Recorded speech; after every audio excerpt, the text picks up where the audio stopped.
Let's get right into it. I've already had to redo this video like 3 times, guys, because I can't speak. I just can't speak. So we're going to just do this as a raw cut, and hopefully it works well. Premier League predictions, 20-1. We're going to start in the back and move all the way up to the front. We're not going to do a full 1 hour analysis here. I'm sorry. It's not happening. Let me know in the comments down below the 3 teams you think are going to get relegated, and let me know your top 8. I want to hear both of those in the comment section down below. Let me know what you guys are thinking. We're going to start in the back. 3 teams going up this season. You've got Sunderland, you've got Burnley, and you've got Leeds. 2 teams that are going up this season are going to go back down. 1 is going to survive. For the first time in 3 years, 1 team is going to stay up that got promoted. Let me tell you this statistic, by the way, guys. Listen to this. Last season, right?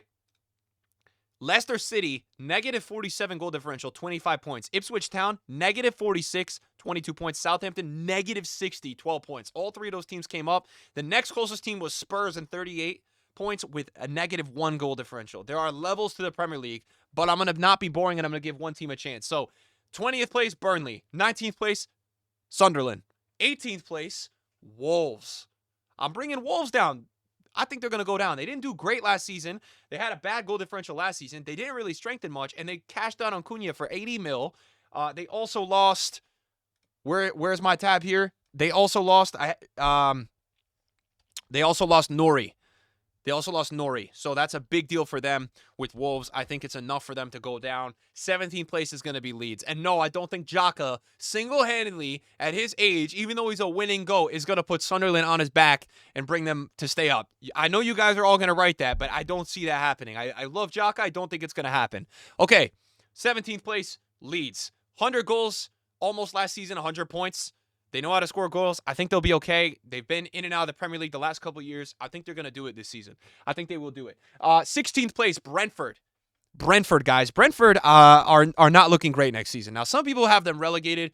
You're a bit delusional. Brentford is not getting relegated, okay? Guys, Brentford is not getting relegated. This was a team that knew how to win last season and was mid-table. Now, yes, they lost Mbuemo. They lost Norgard. They lost Flecken. They're going to lose a couple other players, but they still have enough to survive, and they're not going to be in that bottom tier pack. I don't think that the gap is going to be as crazy, though. I think 17th will be a little closer, but then I think now when we get to this area, guys, if I'm putting your team in this area, it's no disrespect. Your team is going to be over 40 points. You're not going to be down at like 20, 10 points. I don't see that happening.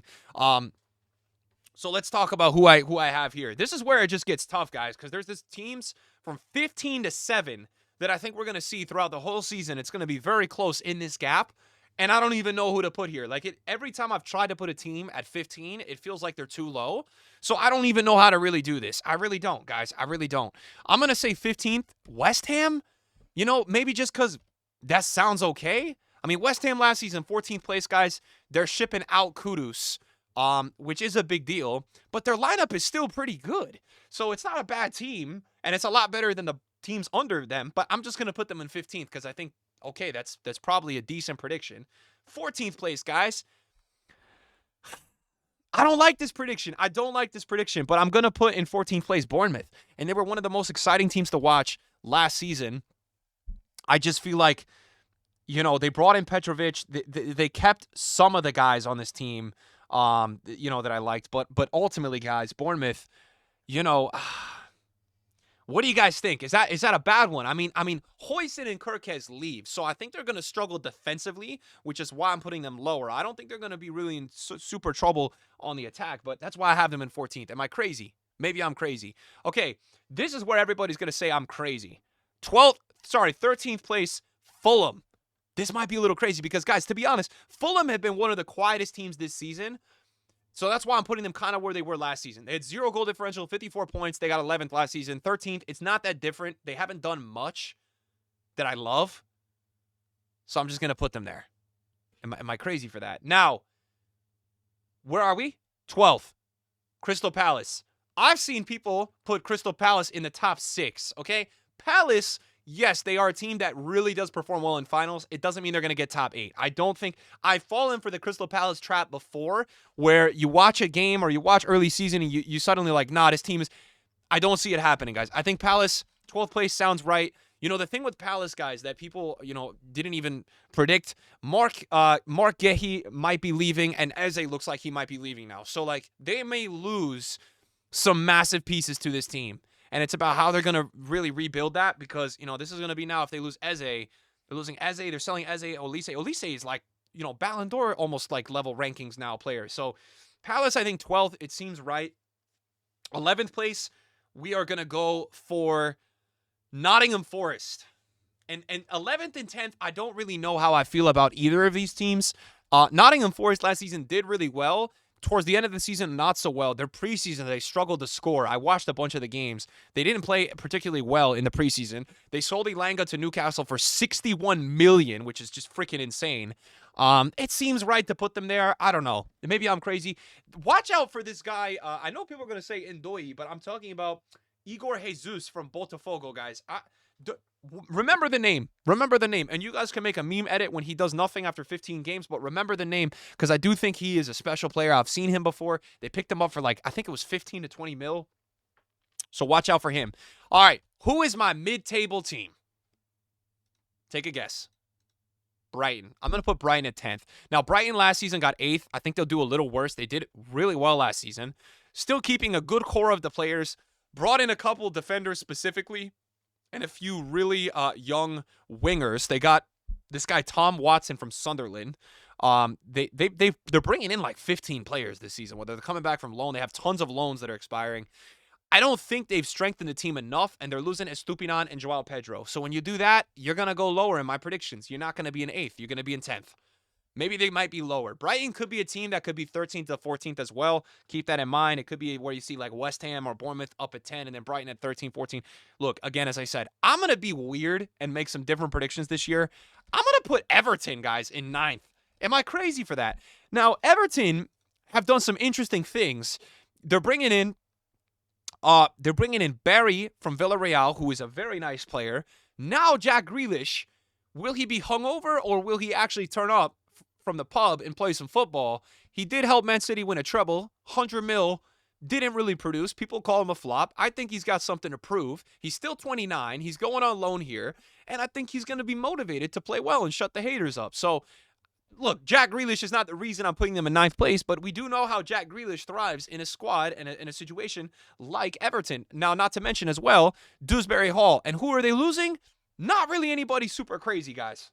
So I think Everton, last season were 12th, 13th. I think they're moving up to 9th. I'm going to put them in 9th, guys.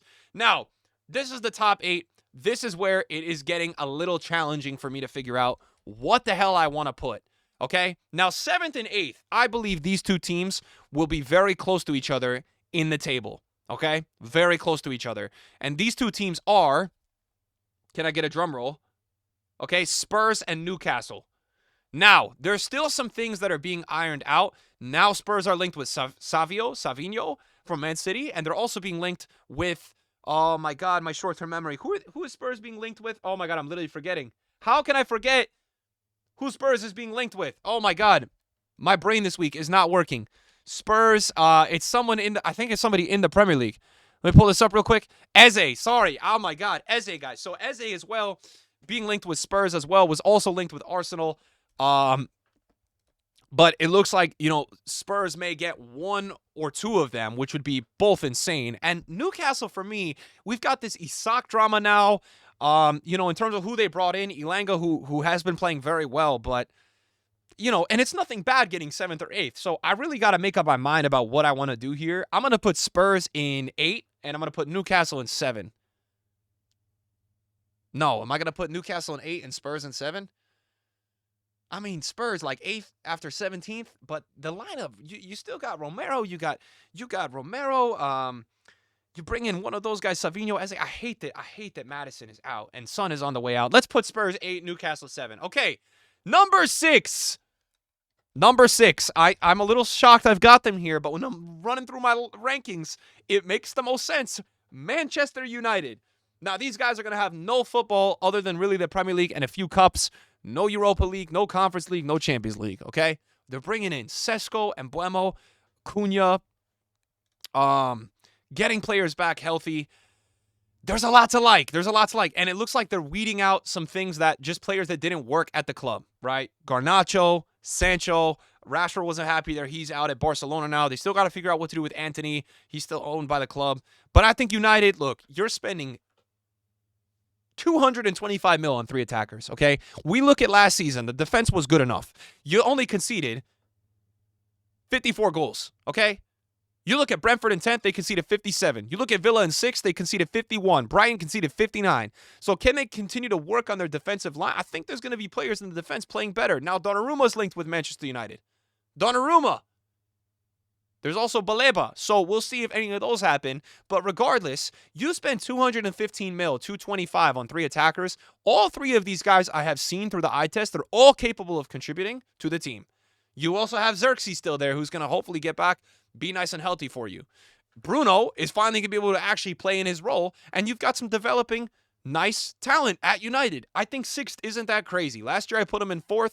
Last year I put Arsenal in 2nd. I put City in 1 and Liverpool in 3. All right? So last year I was maybe overrating them as they got 15th place and Spurs got 17. But I think Manchester United will have a better season, and you know, maybe by the fans it's not going to be a super success, but the squad they're putting out there, if they get anything less than 6th, it's going to be a failure. You spend 225 mil on 3 attackers, all guys that Embuemo scored a lot of Premier League goals. Cunha scored a lot of Premier League goals. Sesko, one of the most athletic looking strikers you have seen. Come on, man, United, let's put some goals in. You know, they got 16th place last season, scoring 44 goals. Okay, 44, that's all they scored. So they get that number up to 60. That's pretty close. The Villa had 58 goals scored and they were in 6th place. I think it's possible. I think it makes sense. I'm running the numbers. I don't see another way. I don't see United in the top 4. I'll tell you that, guys. They're not good enough to be in the top 4, I think. Number 5, Aston Villa. This was really tough. I'm going to be honest. This one was really tough. In terms of what Aston Villa are doing and, you know, who they're bringing in and what's to like about this team, they're bringing in this guy, Evan Gasson. Now, this guy is not the dude that's going to make them get 5th place. They've got a really good team. They've got a manager that I love. I love Emery. I'm not betting against Emery. We saw, guys, let me remind all of you this. Aston Villa almost took PSG out of the Champions League. If it was not for Donnarumma, Aston Villa would have been through. He made freakish save after freakish save. The way Emery has this team playing football, look, Villa is going to win a trophy this season. I think they will win a trophy in one of the competitions. I do think so. In terms of who's kind of being shipped out, look, the squad is not that different this season. So I like it. I like the team a lot. I think they're going to be solid. I think 5th place makes sense. This is where it gets really tough. Oh my goodness. This is where it gets very tough, guys. Okay. The top 4. I can't remember a top 4 that's given me this much trouble. Now, let me say this. Everything inside myself is telling me that Liverpool is not going to get 1st place. And then I woke up today and I see Isak is going there and they're signing Mark Gehi. So I'm like, wait a second. Is there any way that because they're still trying to get another attacker, that this team is not going to get 1st? Is there a way? Now, there is a way. I can see it. But for me, I feel like I would be an idiot to choose against them getting 1st. I can't make up my mind with this one. 4th place, Manchester City. Man City, look, it's no disrespect to them. I like the way they closed the last season. They're bringing in some fantastic players. Reindeers is a serious player. He's a baller. Nuri is a baller. Cherky is a baller. Grealish is now going out. I don't know. There's something about Man City that I still don't trust. And it's crazy because, you know, you look at the talent that this team has. Haaland, Foden. You know, Haaland, you're going to get 20 goals a season. You've got the striker issue sorted. No problems. Foden, we don't know what we're going to get with him. That's our problem with Foden. And now De Bruyne is De Bruyne for me and Rodri. This uncertainty with Rodri because now he's picked up another injury from the Club World Cup. Rodri was kind of... For years, I looked at Man City as like De Bruyne was the thread holding everything together. Pep always gets all the credit. I felt like it was De Bruyne. De Bruyne was the dude running the show, making stuff happen out of nowhere, the passing, everything, making everyone else great. He's gone now. He's past it. We all saw it last season. And Rodri, the guy that for me, while De Bruyne was starting to become, let's just say, a bit not as good anymore, was the other guy that started holding it together. And Rodri now can't stay healthy. I'm not a guy that says he shouldn't have won the Ballon d'Or. I think what he did in that season was incredible. He was the best 6 in the world. Best 6 we've seen in a while. But he can't stay healthy, so he's starting the season injured. Yes, they've made signings. I don't trust Man City. I don't, and it's going to be an eye test. I'm going to have to... Look, I think Pep is not going to be there that much longer. I just don't trust I don't trust them to win the league. I've been seeing people saying Man City's going to win the league. I don't know, man. Now, this top 3 is hell. Can I explain to you guys why this top 3 is hell? Why? Why is it so hard to predict the top 3? I'm going to give you guys all 3 of the scenarios. Arsenal. Guys, Arsenal are one of the most effective teams in football in terms of getting results. Now, you're going to laugh at me because of the trophies. I know what you're going to say. However, this team in a Champions League semifinal, they were in the quarterfinal the previous year. Guys, again, another game where Donnarumma goes nuts. And they really, at home, they played all right. They didn't do bad away. They just couldn't put their chances in. A team that humiliated Real Madrid. And now they're bringing in Subamendi, who has looked phenomenal, and Victor Gyökeres, who, look, this dude has scored the amount of goals this guy has scored in the last couple seasons. Not to mention, they're also bringing in Madueke. Guys, there's a lot to like with Arsenal. A lot to like. And you know what? They've got one of the best defenses in the world, if not the best center-back duo. It's so hard for me to not sit here and say Arsenal are not going to win the league. I think Arsenal is going to get a trophy this season. I think Arsenal is going to get a trophy. It's driving me crazy. I think the top three this season is going to come down to the last match week. I do. And I think Arsenal will get a trophy this season. I'm not ruling out a Champions League. I'm saying they will get one trophy. I don't think it's going to be a Premier League. I'm going to put them in third place. I know that's a bit crazy. I'm putting Chelsea in second. Guys, Chelsea to me, Cole Palmer is there's a lot on Arsenal to like. I get it. Guys, there's always this thing with teams, though, that you have a certain window to win.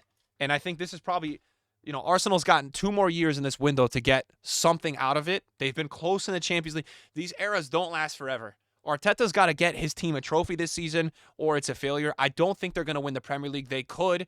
All 3 of the teams in the top 3 are the only teams I'm giving a chance to win the Premier League. Chelsea, Liverpool, Arsenal, okay? Chelsea, I'm going to put second place. I think it's going to be something like 90, 88, 87 points last match week between these 3 teams. It's not that I'm putting Arsenal in third place and they're 15 points off Liverpool. No. Okay, so keep that in mind, guys. Chelsea, I'm putting in second place. Cole Palmer is a generational talent. He's a guy that if they can get at least 70% of the season out of him, not like last year, the season before where he goes crazy the whole season. Look at what this guy was doing at the Club World Cup. And I'm starting to really trust Enzo Maresca. Like, tactically, what he did to Enrique after everything PSG had done last season, it was humiliation for PSG. Maybe they were missing Pacho, but guys, PSG were by far the best team in the world last year, and Chelsea humbled them. They humbled them. Chelsea have the best 6 in the whole Premier League with Caicedo. There's a lot to really like with Chelsea. I have some question marks about defense still, but when I take a look, man, at that midfield of Enzo, oh my God, they got the best midfield in the Premier League, man. Enzo and Caicedo. This guy, Joao Pedro, is a fucking stud.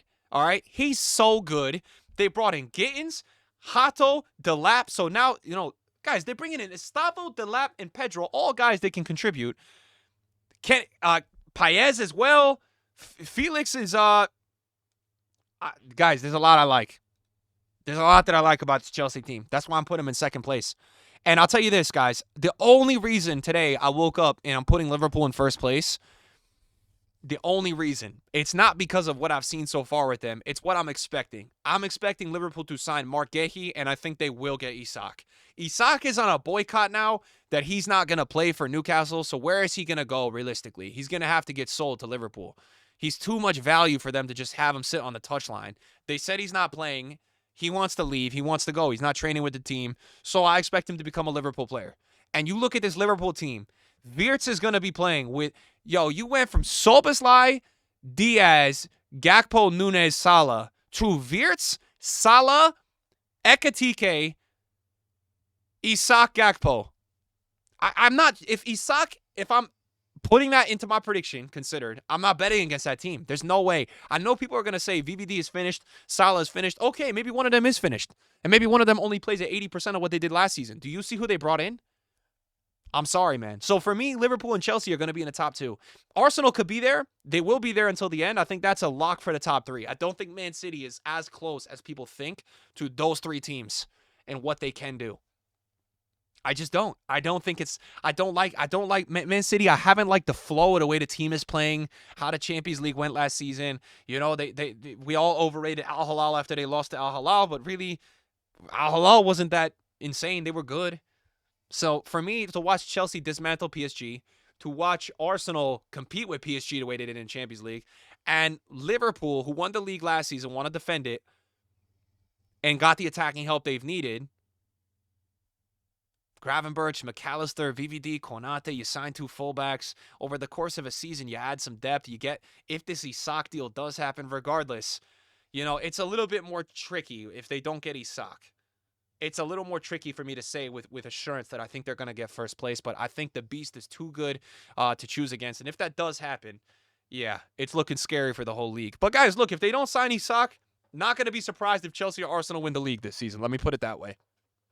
And I think regardless of the Isak signing, I think Chelsea and Arsenal will be neck and neck to the end with Liverpool. Who is my golden boot? Who am I going to say is going to score the most goals in the Premier League this season? That is a really good question. That's a really good question. Man, who is going to win the golden boot this year? Is it weird if I would say Gyökeres or Haaland? Haaland or Gyökeres? Let's see who scored the most goals last season. Last season, Liverpool had 86. God damn, bro. City had 72. Arsenal had 69. But I think Gyökeres will really help Arsenal get some more goals. Who are we? Are we going to say Ekitike on a debut season? Now, the Liverpool situation with saying Salah, I don't buy that anymore because I think you're going to see a lot more distributed scoring across like Salah and Wirtz and Ekitike and maybe Isak if he goes.